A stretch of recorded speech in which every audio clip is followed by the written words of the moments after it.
So, bale ito yung paraan nila ng paggagawa ng binibenta ko online. Una yan, ginagawa muna nilang harina. Yes, hindi ho madali ang paggagawa noon. Kaya yung mga barat dyan, pasho sa inyo.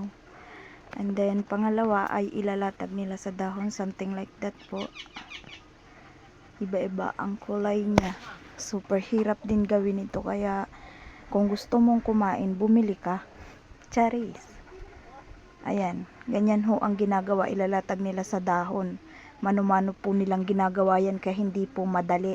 Kaya sa mga nagtatanong, tingnan nyo po kung paano yan gawin. And then, magpapainit na sila dyan ng mainit na tubig. Doon nila ilalagay yan pagkatapos ilatag. Tapos ayan na, papainitan na nila sa araw. Papatuyuin nila yan. And then, pagkatapos yan na matuyo, tatanggalin sa dahon at gugupitin. So, bale, ganito na ang magiging itsura niya kapag pinagsama-sama. Ayan, madami na din silang nagawa. Iba-ibang kulay.